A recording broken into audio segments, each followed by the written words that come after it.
lembro quando eu vim de igrejas menores, principalmente quando eu era mais novo, o povo orava muito. Culto de oração, círculo de oração, campanha, muita. Eles oravam muito. Ontem eu estava conversando com o Miqueias e aí comentou do irmão dele, da irmã, e eu fiquei pensando, falei, meu Deus, esses meninos cresceram dentro de uma igreja. A igreja dentro da casa deles. Como é que acontece isso? Como é que distorce tanto assim? É por isso, porque existem armas que o Senhor deu e todas elas precisam ser aplicadas. Simplesmente lançar a parte da palavra, a parte de oração em cima, não resolve muitas das lutas. Né? E eu queria chegar nisso e tocar nisso com vocês, mas ontem, quando a gente estava trabalhando aqui, eu e o Daniel, a gente pegou o tambor para queimar muita sujeira que estava lá dentro, que tinha feito, e o Daniel falou, eu queria queimar ali, já faz tempo, tudo. E aí o Daniel saiu, eu nem parei de pensar muito, eu peguei o papelão pegando fogo e joguei, depois falei, nossa, se o fogo pegar para cá, mas joguei e aquilo lambeu aquilo de um jeito muito rápido. Mas foi impressionante como o fogo subiu muito alto, de dar medo assim, mas do jeito que subiu ele baixou. E aí ficou muito tempo ali, hoje eu fui lá olhar, inclusive virou cinza. Mas ficou um bom tempo só queimando as coisas mais pesadas, mas foi muito rápido. E eu não estava muito querendo entrar nisso com Deus na hora, mas na hora que começou a queimar, meio que Deus já queria falar alguma coisa sobre o fogo, e eu virei as costas e falei, deixa eu trabalhar, que eu não quero falar. Não quero falar agora, não. E depois em casa eu fiquei meditando naquilo. Né? De cantos, lugares que a gente joga as coisas, e vai deixando esse lixo acumular. Porque dá trabalho jogar fora todo dia. Então é aquele canto da casa que você vai acumulando roupa suja, e aí um dia você vai ter que ir lá e pegar tudo. E foi o que Deus falou, aquilo ali é isso. Aquilo ali fica num canto em que pouca gente vê, vocês não colocam aquilo aqui na frente. Então fica escondido e você fica, não, um dia eu vou resolver, uma hora resolve. Só incomoda quando olha, só incomoda quando chega perto. Os bichos que se escondem ali estão escondidos, de vez em quando eles aparecem. Mas uma hora você tem que limpar. E eu lembrei desse texto aqui hoje de manhã, quando eu estava pensando nisso. E aí, a hora que eu fui orar com a Evelyn ali, ele só testificou isso. Malaquias 3, verso 1, diz assim, eis que envio o meu anjo que preparar o caminho diante de mim. E de repente virá ao seu templo o Senhor, a quem vós buscais. O anjo da minha aliança, a quem vocês desejam. Eis que ele vem, diz o Senhor dos Exércitos. Então Deus está falando assim, olha, de repente, sem que vocês esperem, de repente, é de uma hora para outra, vai chegar o meu anjo. Ele está falando, e esse que vai chegar é esse que vocês estão querendo. É esse que vocês desejam, é esse que vocês estão buscando e é esse que vocês estão esperando. Ele vai chegar, sem que vocês esperem. Tudo que vocês estão pedindo, esse a quem vós buscais, vai chegar de repente. Mas, quem suportará esse dia? O suportará aqui a tradução é quem ficará de pé nesse dia. No dia da sua vinda. Quem subsistirá quando ele aparecer? Porque ele será como fogo de ourives e como sabão de lavadeiro. Ele se assentará, afinará e purificará a prata, e purificará os filhos de Levi, e os refinará como ouro e como prata. Então, ao Senhor terão ofertas em justiça. O profeta está dizendo assim, olha, vocês estão buscando, estão esperando, a quem vós buscais, a quem vós desejais, a quem vós esperais, ele vai chegar. Mas quando ele chegar, quem é que vai conseguir ficar de pé diante disso? Porque ele não vai chegar trazendo isso. Ele vai chegar trazendo fogo. O fogo de ourives, não o fogo do inferno. Ou seja, não é um fogo que vem para destruir. É um fogo que vem para purificar. E no final disso ele diz, ele vai purificar, ele vai queimar, e vai te lavar como um sabão. E aí, então, ao Senhor, vocês terão ofertas em justiça. As suas ofertas vão ser contadas como justiça diante de Deus depois que isso acontecer. Depois que esse encontro acontecer. Então, assim, o Elias, o João Batista, os dois prometidos de Apocalipse, todos esses homens, eles são enviados por Deus para preparar o povo para receber aquilo que eles estavam pedindo. Moisés é isso. Ele vem preparar o povo para se encontrar com Deus, para tal festa no deserto. E esse preparativo, ele não vem da forma que nós estamos esperando. Ele vem como fogo. Eu estava procurando esse texto, e aí a hora que eu abri a Bíblia, minha Bíblia caiu em Amós, por acaso, assim. E como eu estava com o Zé perto, não lembro, ela ficou um tempo aberta. E aí, como ela já estava aberta, eu bati o olho em um texto grifado na minha Bíblia. Que diz assim: ai daqueles que desejam o dia do Senhor. Por que vocês estão querendo esse dia? Será um dia de trevas e não de luz. E aí eu falei, é isso mesmo. E aí eu fui para Malaquias. Ou seja, a gente está esperando o dia do Senhor, como se fosse um dia que vai ser o dia de luz, de brilho, em que tudo vai se resolver. E você fala, não, esse é o dia de trevas. E treva não é dia de inferno, é um dia de escuridão. O dia de encontro com o Senhor é um dia de escuridão. O dia do sacrifício de Jesus, o dia da morte de Jesus, o dia que Jesus vem cumprir todo o propósito, consumar todo o propósito. O dia que Jesus fala, está consumado, aconteceu a vontade de Deus. A Bíblia diz que trevas se formam no céu. Porque nós não conseguimos conceber que o caminho estabelecido pelo Senhor, que a forma como o Senhor se manifesta para nós, é de uma forma difícil, é de uma forma dificultosa, de uma forma dolorida. Que é João Batista. A gente não consegue entender João Batista. A gente não consegue entender o Elias. A gente não consegue entender as figuras, as manifestações de Deus sobre aquilo que Ele está fazendo. Nós temos clamado aqui, buscado restauração e o que está acontecendo, e nós estamos esperando luz. Nós estamos esperando que, de repente, o Senhor venha, jogue todo mundo no chão, e puf, voltou, a alegria voltou para o lugar, a palavra voltou para o lugar. E Ele fala, não, isso aqui não foi embora porque eu fiquei mal-humorado. Isso aqui não deixou de acontecer porque eu fiquei triste. Isso aqui deixou de acontecer porque vocês acumularam lixo. Então, para que volte, o fogo tem que consumir o lixo. Vocês não chegaram onde chegaram porque eu fiquei chateado com vocês. Vocês chegaram onde chegaram porque vocês acumularam coisas. E essas coisas vão ser queimadas.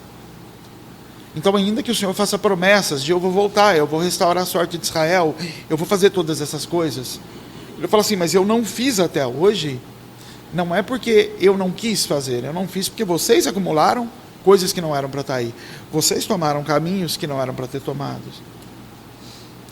Por isso que a palavra para a igreja de Éfeso não é vamos começar de novo, é volta onde caiu. Ou seja, você vai ter que se gastar agora para voltar. Tem um preço para retorno. Você andou 10 km na direção errada, você vai ter que andar mais 10 só para voltar para o lugar onde errou e começar de novo. E isso custa.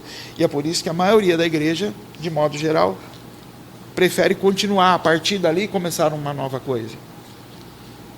Então ela está num relacionamento errado. Ele descobre que é errado, ele tenta fechar o olho e fala, não, mas vamos começar daqui. E eu comecei com Deus daqui. Ele não retornou. Por quê que não se retorna? Porque dá trabalho retornar. Não é só a disposição de, tá bom, vou começar de novo. Não, você tem que voltar lá atrás. Praticar as obras lá de trás de novo. Ter um caminho de retorno. E esse caminho é cansativo. E o pior, ele é cansativo e ele ainda não é o começo da nova caminhada. Ele é só volta. É como você ficou muito tempo desempregado e acumulou dívida. E quem já passou isso sabe o que é. Aí você começa a trabalhar e não consegue desfrutar dos primeiros salários. Você tem que pagar a dívida. Do quê? De um período em que eu fiquei andando numa rota errada. Uma rota que não produzia. Esse é o preço para se voltar e começar de novo. Ou você fala, vou largar as dívidas para lá, vou continuar com o nome sujo e vou começar a partir daqui. Mas você começa com o incômodo e com a sujeira de ter aquilo pendurado nas suas costas para o resto da vida. Por isso nós precisamos entender essa manifestação de Deus e entender como Deus se manifesta para fazer a restauração. O que Deus espera, o que nós precisamos fazer para isso. Ou nós vamos ficar como papagaios, repetindo bordões e repetindo coisas, quase que como fé cega, quase como um misticismo, de que se eu fizer muito isso, e normalmente esse muito isso é o muito do que eu gosto de fazer, do que eu tenho facilidade, e que eu não preciso entrar em áreas que me geram desconforto.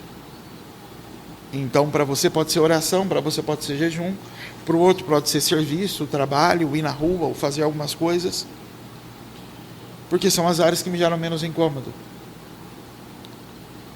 Mas o que eu vou perceber é que eu não vou construir nada, embora eu possa insistir naquilo. Embora você possa, como você olha hoje e vê igrejas, as mais tradicionais, igrejas menores, você fala, meu Deus, eles ficam fazendo essas campanhas, e não resolve a vida de ninguém. E por que essas pessoas continuam nessas campanhas, se elas já cresceram vendo que não resolveu? Porque aquilo é confortável a elas. Aquilo é uma área confortável a elas. Quando você olha para a vida de Davi, e principalmente o começo da vida de Davi, que você tem a manifestação ali de 3 coisas diferentes acontecendo na vida dele. 3 batalhas diferentes que ele tem que vencer logo no capítulo 16 e 17 ali.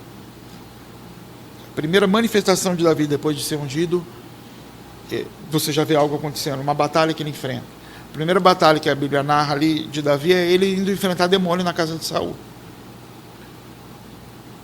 E quando ele chega para enfrentar demônio na casa de Saul, ele não é autoridade naquele lugar, mas ele é chamado para fazer aquilo. Depois você vê ele derrubando um gigante. Ele também é colocado naquela situação. E depois você vê ele matando um gigante. São 3 coisas que Davi faz. E para cada uma delas ele usa armas diferentes. Em todas elas ele vai em nome de Deus. Ele está guerreando em nome de Deus e não no nome dele. Até quando ele vai de encontro com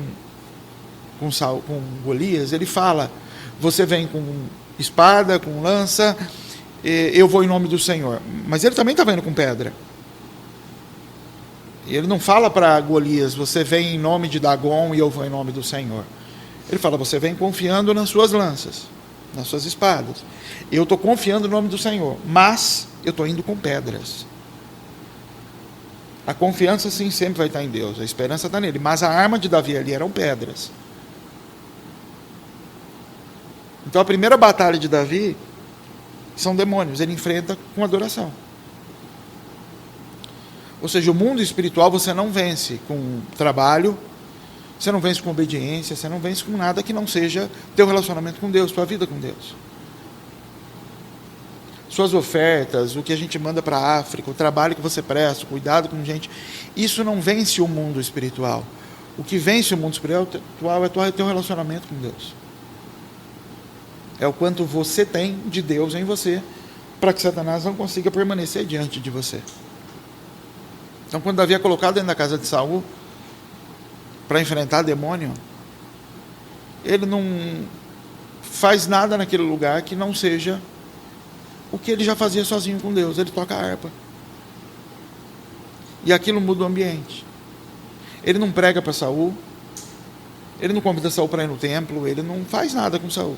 Ele manifesta a natureza dele com Deus. Quando Golias vem diante dele, ele não vai tocar harpa diante de Golias, ele não intercede a Deus. Você não vê Davi, embora eu acredite que ele tenha feito isso, conversado com Deus, você não vê ele nem falando com Deus. Você não vê ele conversando com Deus. Você não vê ele pedindo uma palavra para Deus de como enfrentar aquilo. E em outras situações da Bíblia, você vai ver Davi buscando a Deus. Se eu devo ir para essa guerra ou não devo ir para essa guerra? Como que eu vou para essa batalha? Vou vencer ou não vou vencer? Aqui ele não vai. E por que ele não vai? Porque era um mandamento já. Que o exército do Senhor se posicionasse e enfrentasse o exército inimigo para defender suas terras. Essa palavra já tinha sido dada. O desobediente era Saul. E quando a Bíblia fala de pedra, ela fala de mandamento, de lei. Então é isso que Davi faz, ele pega pedras. E por isso Davi não conversa com Deus, não pede orientação para o pai, não pede orientação para ninguém. Ele fala, é isso que precisa ser feito. Isso é mandamento, é assim que se faz e ponto. E eu pego as minhas pedras e eu vou, mas isso não mata o gigante. A Bíblia diz, lê comigo lá para você acompanhar isso, 1 Samuel, capítulo 17.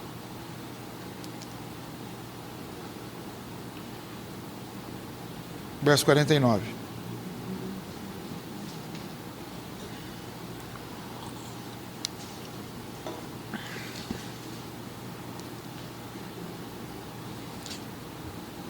E sucedeu que, levantando-se o filisteu e indo encontrar-se com Davi, apressou-se Davi e correu ao combate, a encontrar-se com o filisteu. E Davi meteu a mão na sua bolsa e tomou dali uma pedra, e com a funda lhe atirou e feriu o filisteu na testa, e a pedra lhe cravou na testa e caiu sobre o seu rosto em terra. Assim Davi prevaleceu contra o filisteu com uma funda e com uma pedra, e feriu o filisteu e o matou sem que Davi tivesse uma espada na mão. Pelo que correu Davi, colocou-se em pé sobre o filisteu, tomou a sua espada, tirou da bainha e o matou e cortou-lhe a cabeça. Ou seja, o verso anterior resume que ele prevaleceu, que ele matou sem ter ido com uma espada, mas o verso seguinte narra detalhadamente como foi. Ele correu, pegou a espada do gigante, subiu em cima, cortou a cabeça e matou. O gigante não tinha morrido com a pedrada, ele caiu, ele desacordou. A obediência não resolve todas as coisas. A obediência é a porta para todas as coisas. Por isso que o caminho ao Senhor é o caminho de obediência. Por isso que a lei conduz ao Cristo. Ou seja, as pedras de Moisés conduzem à espada de Cristo, conduz a Jesus como palavra. Sem as pedras de Moisés você nem chega até lá. Mas as pedras de Moisés não são o final das coisas. As pedras de Moisés não vencem a morte. Quem vence a morte é a espada. É a palavra, é a consumação dela. Mas se a gente não entender isso, a gente corre o risco de ficar tentando vencer o que tem que ser vencido com palavra através de obediência. E a gente se torna legalista. Alguém que obedece, mas aquilo não consegue virar vida dentro dele. Ele come, mas aquilo não se torna carne. E aí a gente não consegue entender por que a manifestação não acontece, por que a transformação não acontece. Se eu obedeço, se eu fico fazendo o que é certo, porque que a minha natureza não é transformada? Porque eu não migrei da pedra para o pão, porque eu não migrei da pedra como arma para a espada como palavra. E eu permaneço em uma, e Golias vai se levantar de novo.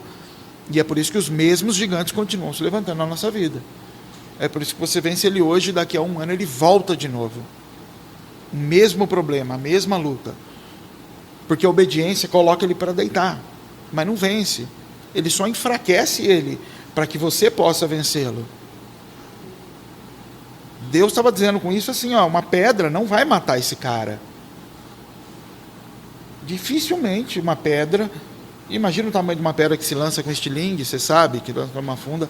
Uma pedra dessa que dificilmente mata uma pessoa, mesmo que muito bem jogada, mas ela derruba. E ela derruba, e Davi vai lá e se toma de uma espada que nem era a dele, para poder vencer esse gigante. Esses gigantes continuam voltando e retornando na nossa vida, porque a gente não pega a espada e arranca logo a cabeça dele, não toma o governo dele. A gente permite que o governo continue lá. E aí vira e mexe, Satanás ganha força e volta de novo, com a mesma arma, com a mesma coisa. Ou a gente está achando que fazer jejum e se consagrar e adorar a Deus e orar vai resolver os problemas todos. E nisso a gente se mete na igreja, a gente se mete em se lançar sobre Deus para que Ele resolva as coisas. Isso também não resolve as coisas. Porque Ele vai falar para você, o caminho todo começa com obedeça, e a obediência vai abrir a porta para que você consiga vencer essas coisas. Olha para Jericó. Jericó não foi vencida no grito. Ela foi vencida com espada. Eles derrubaram Jericó, eles invadiram Jericó e mataram as pessoas com espada, não com palavra e não com grito. Mas a obediência de rodar aquele lugar durante 6 dias, no 7º dia roda 7 vezes, grita, isso derrubou a parede e possibilitou que eles entrassem e derrubassem o povo de Jericó. Ou seja, eles derrubaram o gigante em obediência. A morte daquele povo, a vitória sobre aquele povo veio através de espada. Veio através de uma palavra que foi dada, veio através de viver isso. Mas a entrada, a porta de abertura para se conseguir aquilo não veio disso. Veio de obediência. Sem obediência, querida, a gente nem acessa esse lugar para poder derrubar o gigante. Mas só obediência também não resolve os problemas à frente. E pedir para aquele povo rodar um muro. E por que foi tão fácil para eles invadir aquilo e matar aquele povo depois? Porque aquele povo era tão seguro de si, de que nunca tinham sido invadidos, de que aquele muro era intransponível, que eles nem se protegiam direito. Por que Golias usava um capacete aberto que permitia que a pedra? Porque ele era tão seguro de si que eles não se protegiam. Então aquele povo podia até olhar ou ter informações por trás do muro, como os espias tiveram, e falar, esse povo não se protege, eles não têm tantas armas assim.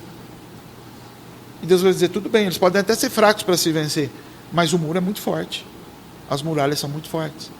E elas não caem com espada, elas caem com obediência.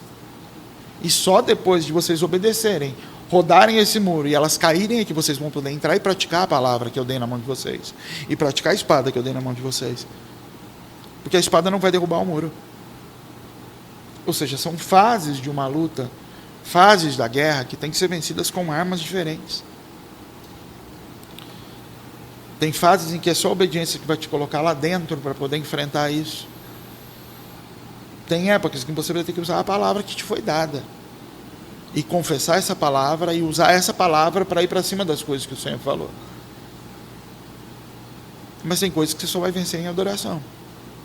Você só vai vencer entrando no ambiente espiritual para vencer ambientes espirituais. As armas que o Senhor nos deu não são carnais, a Bíblia fala. Em Coríntios, se eu não me engano, fala isso. As armas que o Senhor deu não são carnais, mas poderosas espirituais, poderosas em Deus. Ou seja, todas as armas que o Senhor nos deu são espirituais.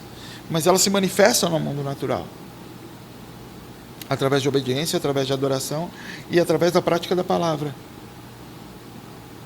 E a gente precisa separar o que é obediência do que é prática da palavra, o que é pedra do que é a espada. Porque a espada é individual.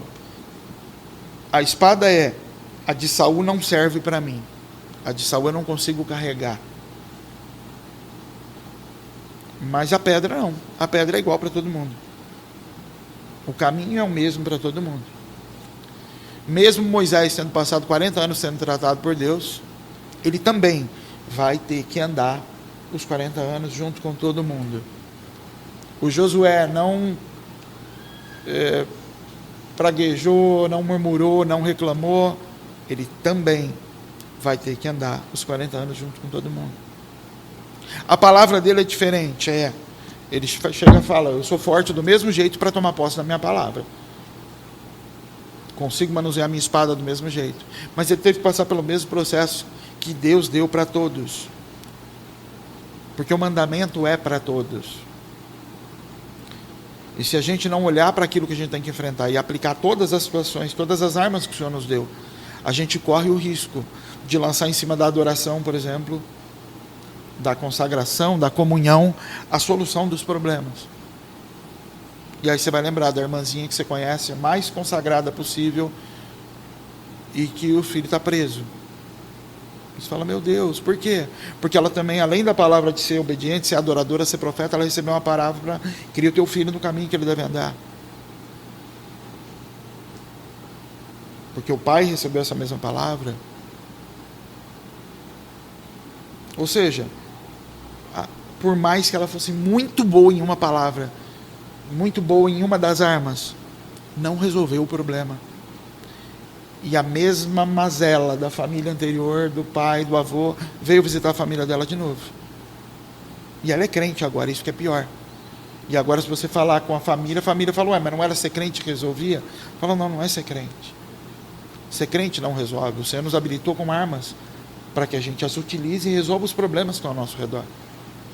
Mas algumas vão ser mais desconfortáveis do que outras. Davi não era um cara de espada, ele era um cara de funda e cajado. Mas quando ele começa a virar rei, quando ele vai morar no palácio e assume um lugar agora ele tem que usar a espada. Porque até ali, Davi é conduzido pelo pai dele, até o encontro com Golias. Ele é conduzido pelo pai dele, ele anda debaixo de obediência. Vai cuidar das ovelhas, proteja-as com a própria vida, vai levar comida para os seus irmãos, e ele está andando debaixo de obediência. A arma que ele tem é essa, pedras. Mas quando ele vai para dentro do palácio, ele já está vivendo a palavra que o Senhor deu para ele. Você vai ser rei. E ali dentro agora ele esquece e afunda. Ele fala, agora eu vou me utilizar de espada. Da minha espada, não da de Saul. Mas agora é a espada. Isso não o torna desobediente. Só que é uma fase diferente. A fase que ele está vivendo agora demanda que ele pratique a palavra, que ele acredite naquela palavra, que ele viva naquela palavra e não deixe de ser obediente. Mas a arma que faz com que ele consiga vencer essa etapa agora é a espada, não é mais a pedra. Até o momento em que ele está no final da vida e tiram até a espada da mão dele e fala, não, você não pode mais ir para a guerra, você vai morrer. Não é mais tempo de espada, Davi. Agora você vai só ocupar o lugar de manifestar a figura de Deus como rei nesse lugar. Agora você vai planejar a casa de Deus. Agora é outra coisa. Mas a gente precisa entender esse processo e aplicar ele na nossa vida. No seu dia. Que guerra eu estou vivendo hoje, que batalha está acontecendo hoje e que armas eu estou tentando usar contra ela. Porque usar a arma errada, ainda que seja uma batalha trazida por Deus. Se você tentar usar a espada, querido, para derrubar muro de Jericó, o que acontece se você ficar batendo a espada na pedra? O que acontece? Ela perde o fio. Ela perde o corte. E daqui a pouco você olha para ela e fala, ela não funciona.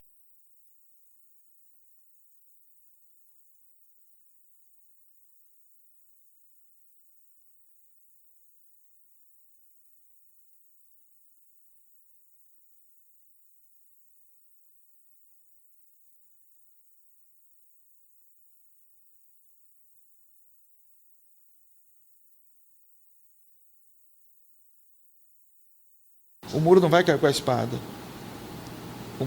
A espada era para usar depois que passasse o muro. Se você tentar usar a espada contra Golias, você nem chega perto dele com a espada, ele já desceu a dele em cima de você.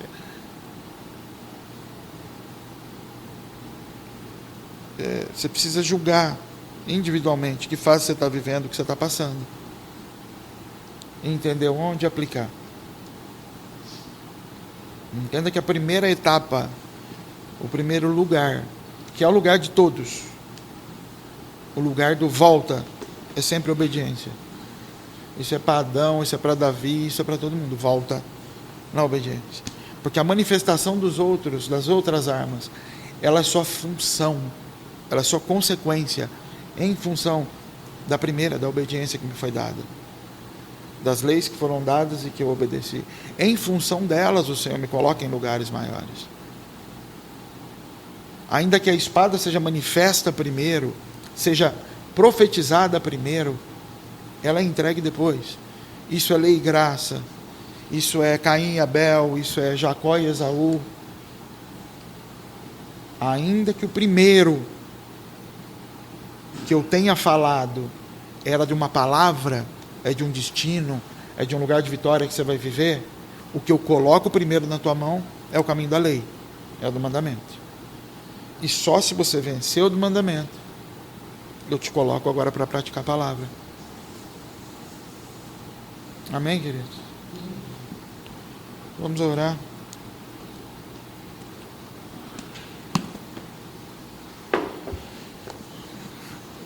Pai, nós queremos te agradecer por esse dia, Senhor. Nós queremos te agradecer pela tua graça, pela tua misericórdia, pelo pão que não tem nos faltado, por essa casa que o Senhor nos deu, por esse lugar que o Senhor colocou na nossa mão, Senhor. Pelo privilégio que nós temos de nos reunir, de nos encontrarmos como família, como corpo de Cristo. Que o Senhor ministre nosso coração, que o Senhor nos conduza, Pai. Que o Senhor nos leve diante da tua vontade, Pai, em nome de Jesus. Nos ajuda, Senhor, a vencer nosso coração, a vencer nosso desejo, a vencer as nossas vontades, Pai. Nos ajuda a entrar no centro da tua vontade, Pai. Nos ajuda a viver aquilo que foi profetizado a nosso respeito, Pai. Nos ajuda a não abandonar os primeiros passos, a não nos esquecermos dos primeiros passos, Senhor. Nos dá um coração grato, nos dá um coração ensinável, Pai amado. Nos dá um coração mole diante do Senhor, Pai. Em nome de Jesus, Senhor. Em nome de Jesus, ó Pai. É que nós oramos e te agradecemos, ó Deus. Amém, querido? Querido, se você trouxe sua oferta, seu dízimo, você pode depositar na salva, você pode fazer seu Pix.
Sobre o céu, tu és Senhor absoluto. Tudo que existe acontece, tu sabes muito bem. Tu és tremendo.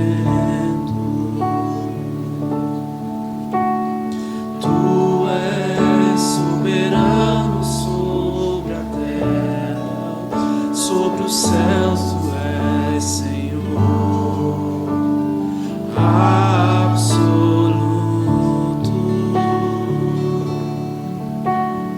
Tudo que existe acontece, tu sabes muito bem. Tu és tremendo.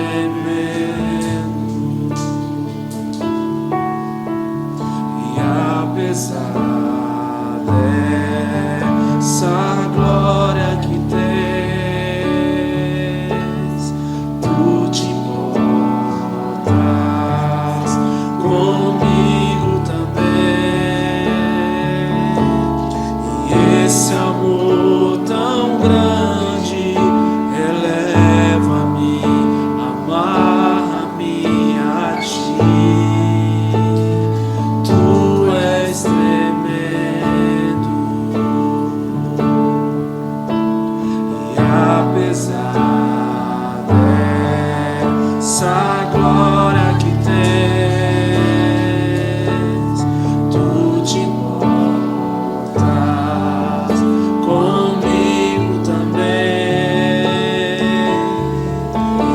esse amor